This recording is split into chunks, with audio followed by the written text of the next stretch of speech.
Summit. And our agenda today, as you all know, was focusing on the COVID-19 and the decision that we made to de-escalate COVID measures on the 27th of September of this year. So today we interrogated our performance during the last 38 days of de-escalation, and we were asking ourselves, how have we done and what could we have done better? We then went through the process of reviewing where our strengths lie and where are our weaknesses, and how can we forge ahead in the coming months. Today being the 38th day since we eased the COVID measures of 27th of September, we must agree that a lot has changed. When we made the decision to reopen the country, our positivity rate had fallen from 13% in June of this year to 7% in July, and to a low of 4% in September. Our COVID bed occupancy had also gone down by 60%. We had flattened the curve to below a 5% positivity rate that is recommended by the World Health Organization. And it is these factors that gave us the courage to reopen and to ease out COVID measures in order to boost our economy. But ladies and gentlemen, 38 days later, it is most unfortunate, but we have, without doubt, experienced a reversal, and a serious one at that. If our COVID bed occupancy had gone down by 60%, giving us the comfort to reopen as we did in September, the occupancy of our COVID beds has now gone up by 140%, and this just during the last 38 days of easing our COVID measures. The COVID positivity rate that we were all very happy and excited about when it dropped to 4% in September has now shot up to an incredible 16% in the month of October. This is 4 times what it was in September. And what does this translate to? What it means is that in September, if one person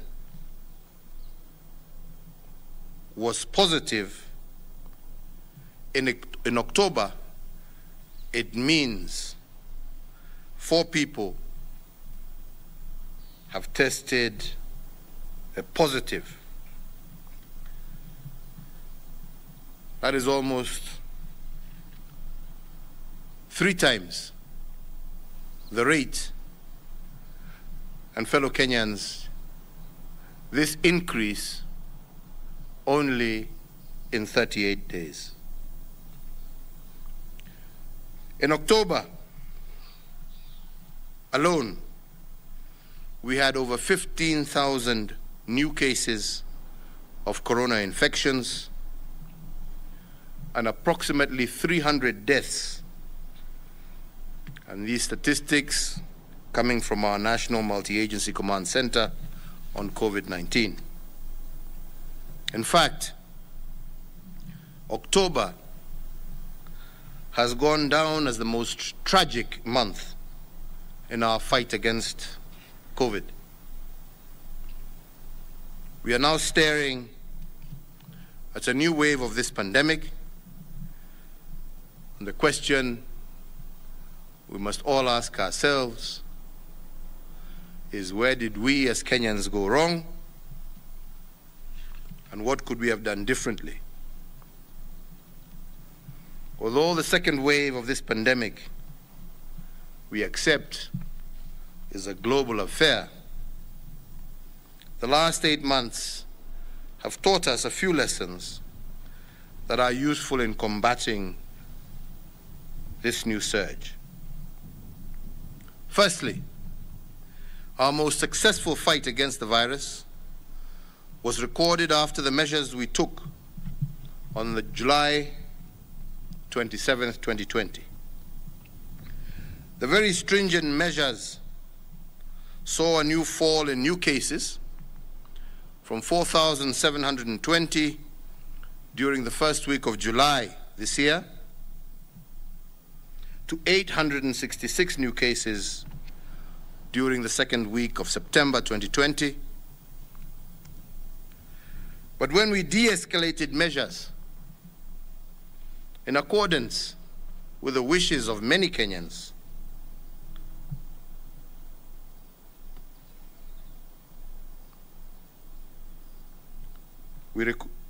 our cases rose from that 866 low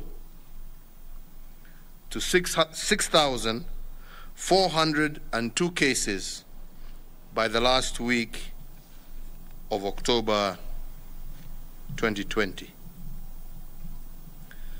These figures, fellow Kenyans, suggest a correlation between stringent measures and a drop in infections. They suggest that in order to heal our country in the long run, we must and have to make some sacrifices in the short run.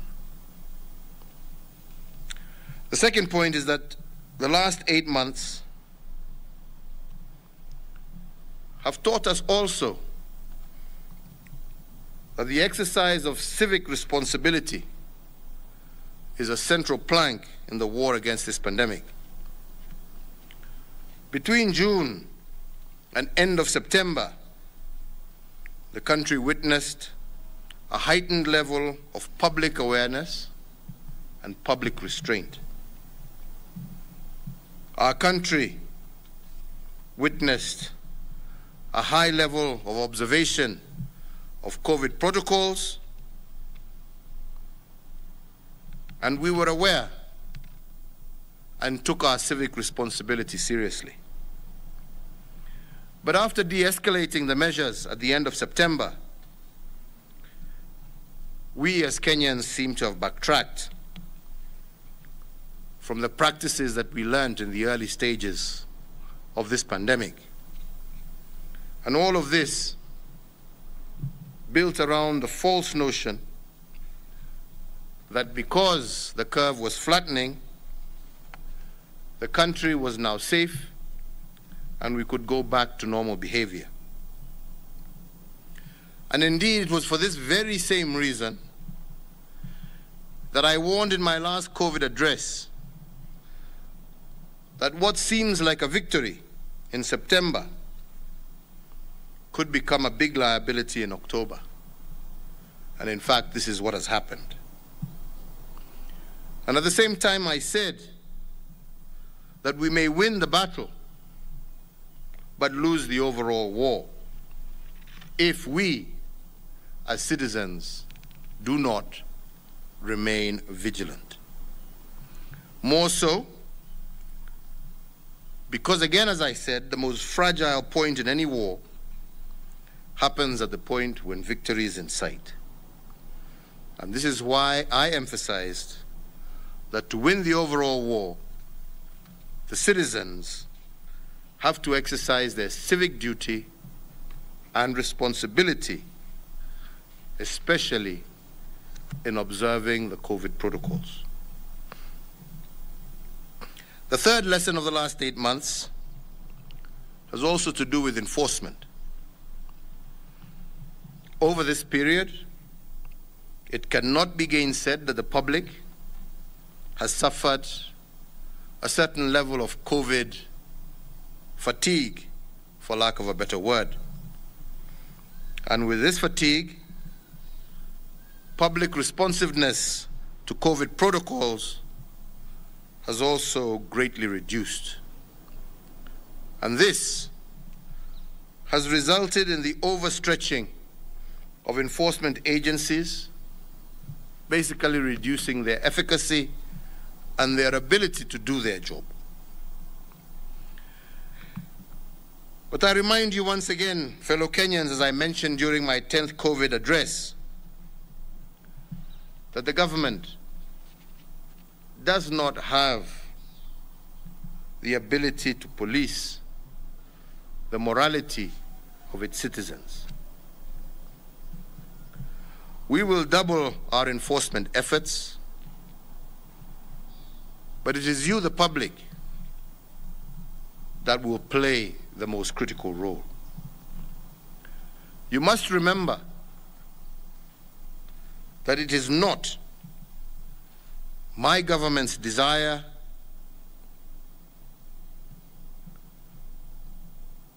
to close down our economy. We want our country to remain open. But whether or not we will remain open shall ultimately depend on the public's responsiveness to COVID protocols. The fourth, and as I mentioned to the COVID summit today,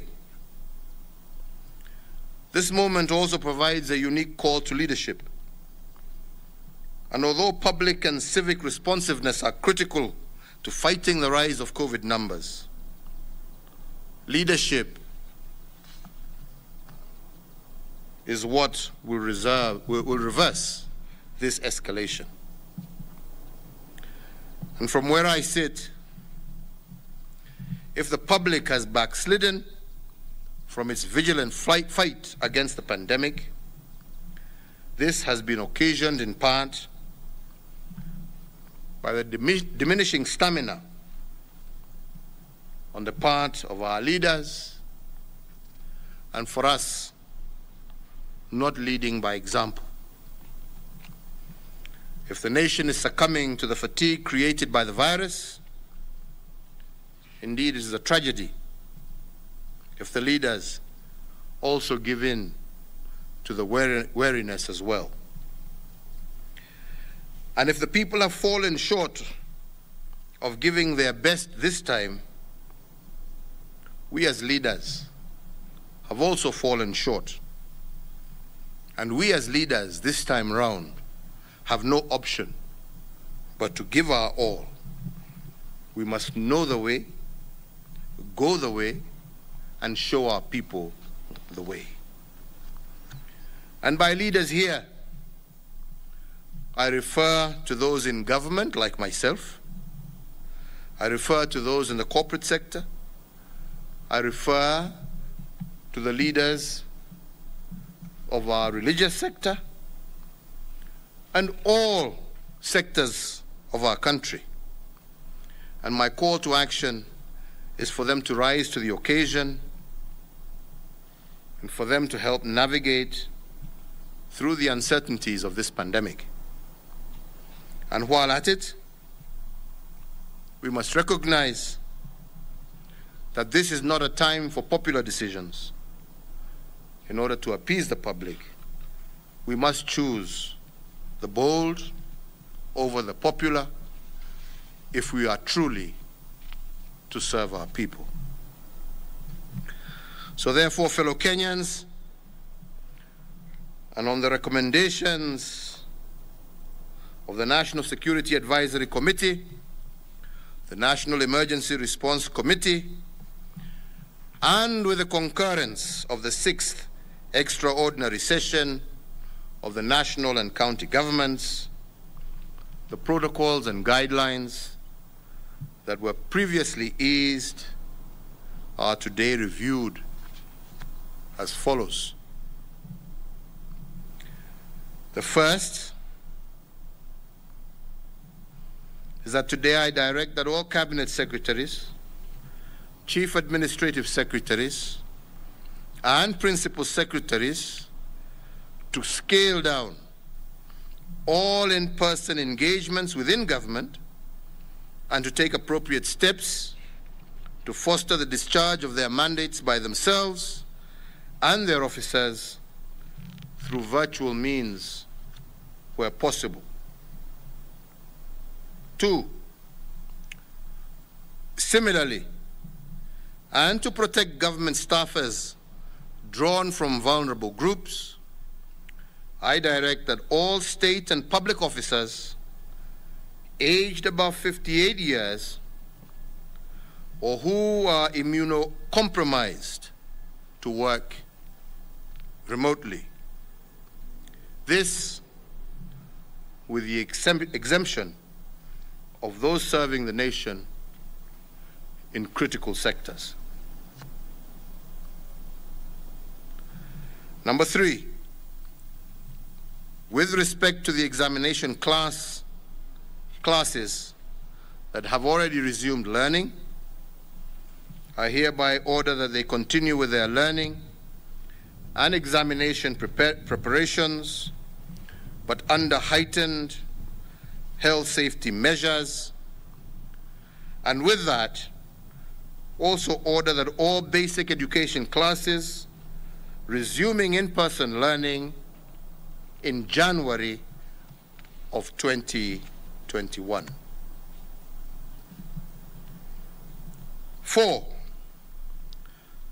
to foster the state's preparedness towards the reopening of all classes in our learning institutions in January, I urge and encourage members of Parliament to engage their respective NGAF and CDF boards with a view of finding ways to augment the existing interventions that are geared towards the reopening of our schools.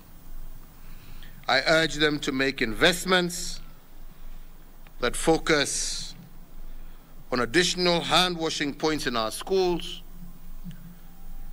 on the provision of face masks to our children, on general sanitization in our schools, as well as the physical distancing of students and teachers.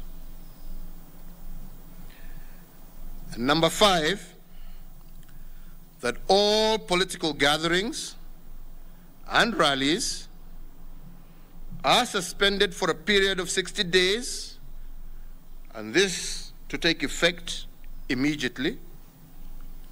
And anyone wishing to hold such meetings should do so in town halls, and in doing so, must observe all COVID protocols, including limiting the attendees to 1/3 seating capacity of the hall and the wearing of face masks. And that 6, to enforce compliance at both the national and county levels, I direct the Ministry of Interior to constitute a special enforcement unit made up of the National Police Service, the National Government Administration officers, supplemented by the county government inspectorate units, to jointly enforce all COVID protocols. And that 7, that the nationwide curfew is extended up to the 3rd of January 2021. And 8, that beginning tonight, the 4th of November, the curfew will now be enforced between 10 p.m. and 4 a.m. in the morning. And 9, in consequence of the variation of the 10 p.m. curfew, all bars, restaurants, and other establishments open to the public must now close by 9 p.m. 10. In view of the restrictions within the hospitality sector, I further urge all operators of hotels, restaurants, eateries, bars, and other establishments that sell alcohol on wholesale or retail terms to do all that is necessary to ensure enhanced compliance with the Ministry of Health's guidelines and protocols, and those who fail will have their establishments immediately shut down. 11, that the directions governing religious gatherings remain unchanged. Any indoor religious gathering, other than for the purpose of a wedding or a funeral, shall have no more than 1/3 of its normal seating capacity occupied at a given sitting. The Ministry of Health guidelines remain in force. The Ministry of Interior and Coordination of National Government is hereby directed to ensure strict enforcement, and those who fail to meet those requirements will be stopped from further gatherings.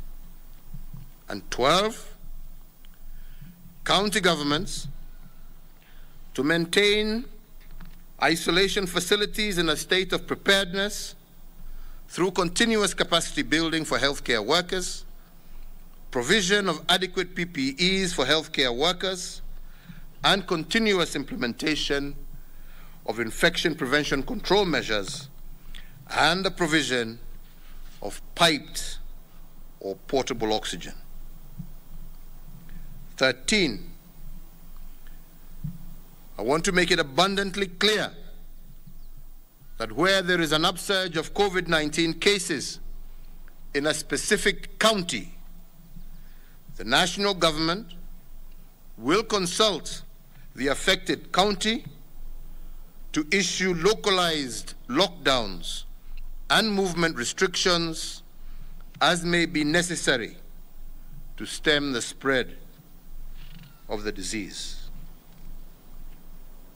14, county governments and other relevant government agencies to enhance and strictly enforce all public health social measures, including hand washing, social distancing, and mandatory wearing of masks in public places,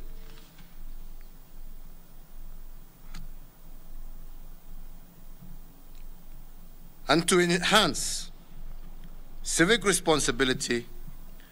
The national government and county governments have today resolved that going forward, services will not be rendered to anyone who does not abide by the Ministry of Health protocols. And in that regard, I call on the private sector to join the government in the public sensitization campaign dubbed No Mask, No Service. Bila barakoa, hakuna huduma. This applies to markets. This applies to all places where public must continue to conduct service, and as I said, in the spirit of wanting to remain open. But those who fail, we will not hesitate to shut down markets. We will not hesitate to shut down public transport places in order to ensure the health and safety of our citizens. Fellow Kenyans, I want to conclude by emphasizing again that our staying power in the fight against this pandemic should not succumb to COVID fatigue. both the leaders and the people must not backtrack in their vigilant observation of the health protocols. If public responsiveness to these protocols goes up, then enforcement becomes easy. Finally, I want to once again return to the issue of leadership. Without leadership, enforcement, civic responsiveness to COVID protocols, and all the necessary actions to beat this pandemic will amount to nothing. And that is why today I call on all my fellow leaders to stand out and be counted. And while at it, they must choose to take bold decisions instead of popular decisions, if the latter is good for our people and for our country. Sitaki niseme zaidi ya hayo, isipokuwa tena kusema, wenzangu wa Kenya, huu ugonjwa tuko nao. Pamoja tulitembea hii barabara miezi ya mwanzo kule mwanzoni, mpaka tukafika wakati, kwa sababu serikali na wananchi pamoja tuliweza kutimiza jukumu letu kama wananchi. Tukaweza pamoja kuhakikisha ya kwamba tumefuata sheria ambayo tulikuwa tumepatiwa na wataalamu wetu wa kiafya. Na kwa sababu ya vile tulitembea pamoja, tukaweza kwa muda mchache, kwa sababu tulikuwa tumecontain huu ugonjwa, tukaweza tena sasa kuanza kufungua, kuwezesha Wakenya na nchi yetu kurudi kazini na kuanza tena kufufua uchumi wetu. Lakini wenzangu, wakati tulifanya hivyo, badala ya kuendelea na ile taratibu tulikuwa naye, badala ya kuendelea na ile taratibu ya kujikinga na kukinga wenzako, tukarudi ni kama huu ugonjwa umetuondokea. Vile tuwaongea leo, ni wengi ambao wananiangalia kwa runinga ama wananisikiliza kwa redio, ambao wanajua moja ama mwingine ambaye ameaga kwa sababu ya hii ugonjwa. Na nikisema huu ugonjwa unaendelea kuenea, na waambia kwa uhaki. Kuna wengine wanasema ugonjwa uliisha, ugonjwa hauko, kule hakuna, kule hakuna. Mimi nataka kuambia ni Wakenya, tusichukue uhuru ambao tuko nao, uhuru wa vyombo vya habari, uhuru wa wananchi kuelezwa na viongozi wao wa serikali uhaki wa kile ambacho unaendelea, alafu mujipime na wengine ambao hawaongei ukweli ya yale ambayo yanaendelea katika nchi zao. Uhuru ni kitu cha muhimu. Tuwaeleza kwa uhaki haya ndiyo yanaendelea. Hatufichi. Na hatufichi kwa sababu jukumu la kwanza la serikali ni kuhakikisha tumelinda maisha ya wananchi wetu. Na hatuwezi kufanya hivyo tukiwa hatutawaambieni ukweli. Kwa hivyo tusijilinganishe na mtu yeyote. Tusiseme kule kuko hivi, hapa huko hivi. Hapana. Angalieni ukweli. Na vile nimesema, najua ya kwamba hakuna mtu, hakuna mmoja wetu ambaye hajui rafiki, dada, mama, mzee ambaye ameangamia kwa sababu ya huu ugonjwa. Na ni jukumu letu kuhakikisha ya kwamba tumejilinda na tumelinda wale ambao tunapenda. Na mimi nawaomba kwa heshima kubwa sana Wakenya wenzangu, ya kwamba hatutaki kurudi nyuma. Hatutaki kufunga nchi tena. Hatutaki uchumi wetu sasa urudi nyuma. Hatutaki watu yetu wawe hawana na uwezo wa kwenda kazi na kupata riziki yao ya siku. Na hiyo yote itategemea vile wewe binafsi utafanya na vile wewe mwenyewe utachukua jukumu hiyo yako kibinafsi kusema ni jukumu langu kuhakikisha ya kwamba nimepambana na huu ugonjwa na nimehakikisha sijapatia mwenzangu, sijapatia bibi yangu, sijapatia watoto wangu, sijapatia mamangu, sijapatia babangu. Na hiyo ni kulingana na vile we mwenyewe utajitunza ndio uweze kutunza wenzako. Na mimi sitaki ni wadanganye. Na nilisema hapo katika hiyo speech nimesoma ya kwamba hata sisi kama viongozi tumeanguka mtihani. Tumeanguka mtihani ni kwa sababu hata sisi vile tumekuwa tukijiendesha ni kama hakuna ugonjwa. Mikutano bila barakoa, kulete watu pamoja bila social distancing. Na mambo hayo yametuumiza. Na ndipo leo pia na waomba pia viongozi tuongoze kwa mstari wa mbele. Tusiwe watu ambao tunaongea lakini tunatenda mengine kwa sababu wananchi wanatuangalia. Ni jukumu letu kutenda yale na kufanya yale ambayo tunaambia wananchi wetu wafuate.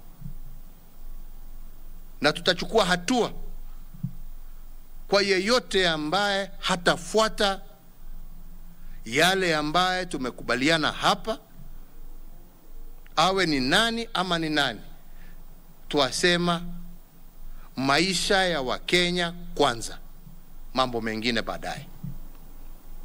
Kwa hivyo Wakenya wenzangu, niwaombe tena nikimalizia, tafadhalini tuje pamoja tupambane na hii jangwa la corona,